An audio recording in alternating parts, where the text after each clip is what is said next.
Leonardo da Vinci was a mind ablaze with ideas that outpaced his era, a visionary whose brilliance stretched across centuries.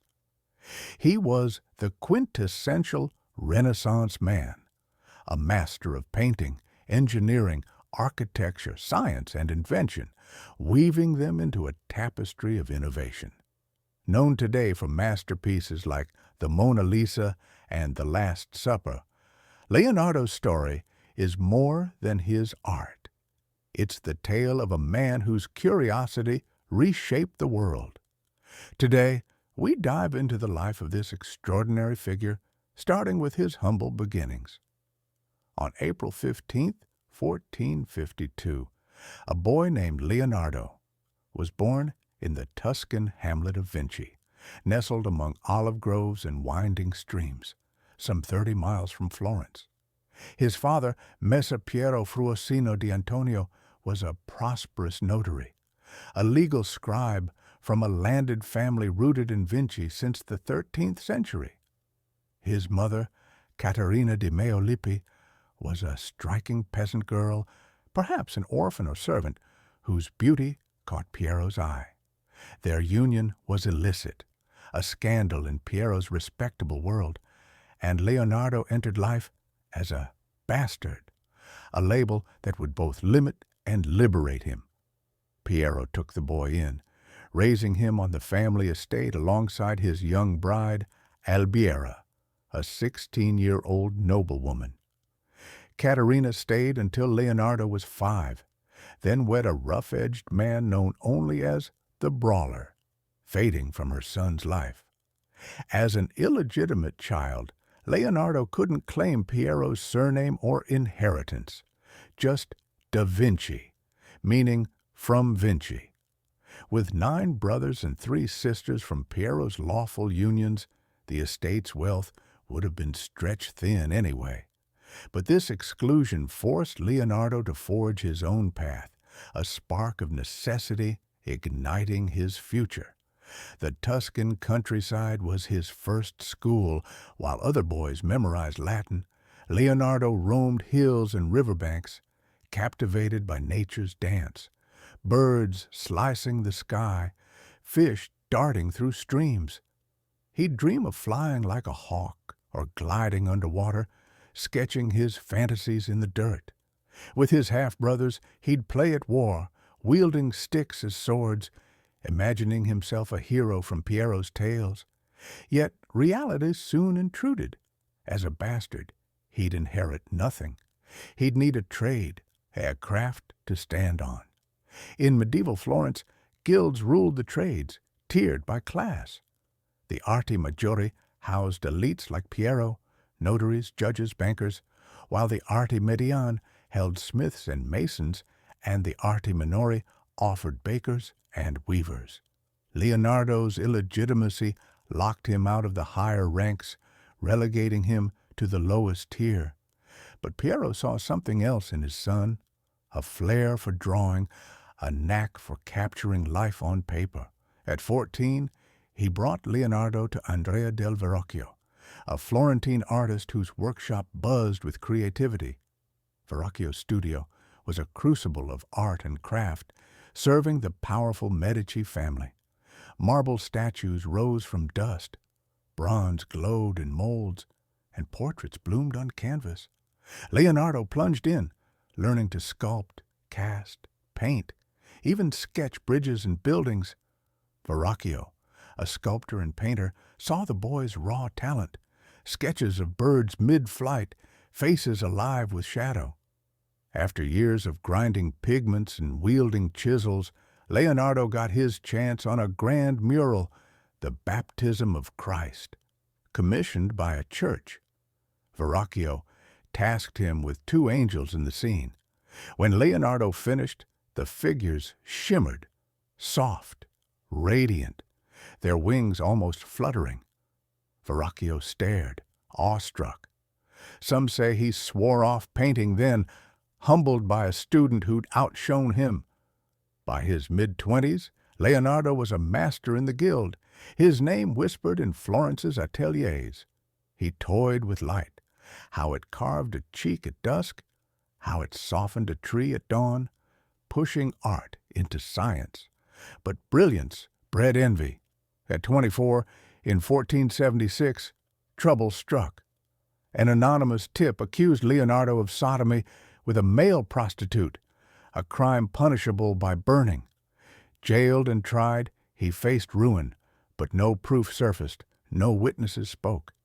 Released, he was not guilty, yet the stain lingered.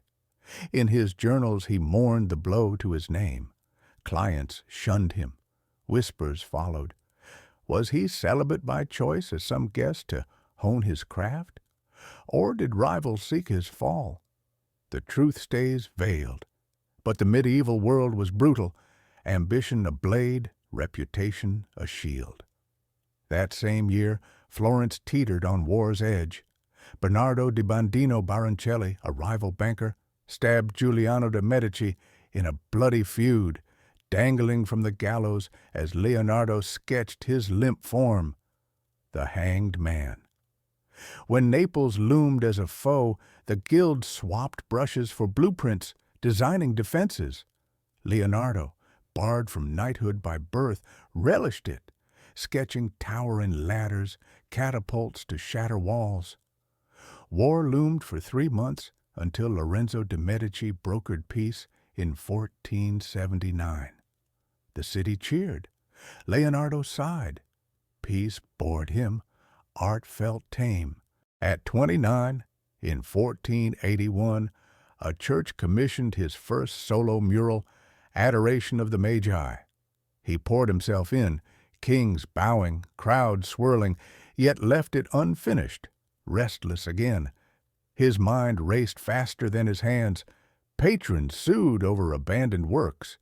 The sodomy scandal, the lawsuits, the half-done canvases, his talent couldn't outrun his reputation. Florence stifled him. At 30, he hit a breaking point, craving escape. His journals brimmed with wild designs, tanks, crossbows, diving gear, war machines, centuries early. Milan, a northern hub near France, beckoned, its dukes hungry for weapons. Leonardo wrote to Ludovico Sforza, the acting duke, touting his engineering. I can build a fortress on wheels, a bow to pierce the sky. A lone line nodded to painting. Sforza, new to power and eager to rival the Medici, summoned him. In 1482, Leonardo left Florence, a 30-year-old dreamer chasing a new dawn. Here, part 1 ends, a genius at a crossroads, his brush poised to paint or his mind to reshape war. Part 2 will unveil his Milanese marvels, his secret studies, and a legacy that still soars. In 1482, Leonardo da Vinci arrived in Milan, a city of grit and ambition, under Ludovico Sforza's rule. At 30, he'd fled Florence's scandals and unfinished canvases, armed with a letter-pitching war machines, tanks, giant crossbows, underwater gear, tucking "I can paint" as a footnote. Sforza, a young duke cementing his dynasty, craved both might and magnificence. He welcomed Leonardo, but not for weapons. At first he wanted a portrait of his mistress, Cecilia Gallerani. The result, lady with an ermine, stunned with its lifelike grace, her pet cradled in soft shadow. Sforza, awed, hired him into the court. Next came a Titan, a 24-foot bronze horse to honor Sforza's father. Leonardo sketched sinews and hooves, planning, cast a clay mold first. Unveiled at a feast in 1489, the clay beast won him a permanent spot, yet bronze eluded him. War loomed in 1494. Sforza melted the metal for cannons, and French invaders smashed the clay to rubble. Leonardo's chance at war designs flickered again, but Sforza pivoted. Beautify Santa Maria delle Grazie. From 1495 to 1498, Leonardo painted The Last Supper on its refectory wall, a mural of Christ's betrayal, figures twisting in shock. Priests grumbled at his 3-year pace, but his oil temper mix, bold yet frail, began peeling by 1500. A flaw time would deepen. For 17 years, Milan was his haven, financially secure, respected. Yet a secret gnawed at his time. In shadowed rooms, he dissected corpses, sketching muscles, hearts, veins, over 30 bodies by 1510. Map the bodies' rivers, he wrote, crafting wax organ casts. The church frowned on such meddling. Memories of Florence's sodomy charge kept him silent. Discovered in the 1600s, these drawings rewrote anatomy, a hidden triumph. His notebook swelled, 15,000 pages of mirrored script, guarding ideas like a wing to lift man or a gun to spit fire. Rivals he feared lurked everywhere. In 1499, France ousted Sforza, and Leonardo fled at 50, journals in tow. The clay horse became archery fodder. His art stayed behind. He roamed Italy, pitching weapons, a snorkel suit to Venice's duke, who scoffed at its oddity. His flying machines and ocean walkers dazzled on paper, but 1500's tech couldn't birth them. By 1501, he slunk back to Florence, dreading his faded name. Worse, a new star shone. Michelangelo, 26, brash and brilliant. Leonardo, clean-shaven and elegant, loathed the dusty, bearded prodigy. They clashed publicly, Leonardo's journals seething. He's a mess, undignified. Age gnawed at him, 50, outshone, restless. Florence's art scene spurned him, so in 1502 he turned to war again. Cesare Borgia, Pope Alexander VI's ruthless son, later Machiavelli's prince, hired him as chief engineer. Leonardo mapped cities like Imola from above, a cartographic first, and designed towers and cannons. War's a game, he'd thought, until Borgia's bloodlust hit home.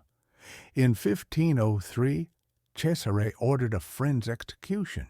Leonardo fled, shaken, writing, "Man's cruelty outstrips beasts. We thrive on death." Back in Florence, he sought peace, painting portraits with savings from Borgia's pay. Around 1503, he began the Mona Lisa, a mystery woman, perhaps a merchant's wife, perhaps a muse. Unlike commissions, he kept her, tweaking her smile endlessly. Blur the edges, make it dance. He carried it always, a personal quest never perfected. Retirement sparked wilder dreams, wings for men. "If not me, another will fly," he vowed. A test broke a leg, a motor flapped feebly, yet one design, a fixed wing, foreshadowed planes. Fame eluded him beyond patrons, his 15,000 pages, self-portraits of a bearded sage among them, stayed unpublished, a perfectionist's hoard. In 1516, King Francis I of France, a collector of his works, lured him to Clou at 65. A stroke had stilled his arm, but Francis offered luxury and care. Leonardo sketched floods, nature's fury unleashed, and sorted his notes, a task undone. On May 2, 1519, he died at 67, leaving the Mona Lisa and journals to Salai, his loyal apprentice. Born a bastard, he died in regal comfort, buried in a church later lost to ruin. His legacy, art, anatomy, inventions, lived on, inspiring across time. Leonardo was a paradox, a genius half-finished. The Last Supper faded, the Mona Lisa lingered his alone. His illegitimacy barred path, but freed him to roam, painting, dissecting, dreaming. His notes, mirrored and vast, birthed modern science. His art still captivates. Risk was his muse. Failures, like the horse-fueled leaps like flight. Michelangelo rivaled him, but Leonardo's scope, body to sky, stands unmatched. A Renaissance man? Yes, for daring beyond his age, a flame that still lights our way.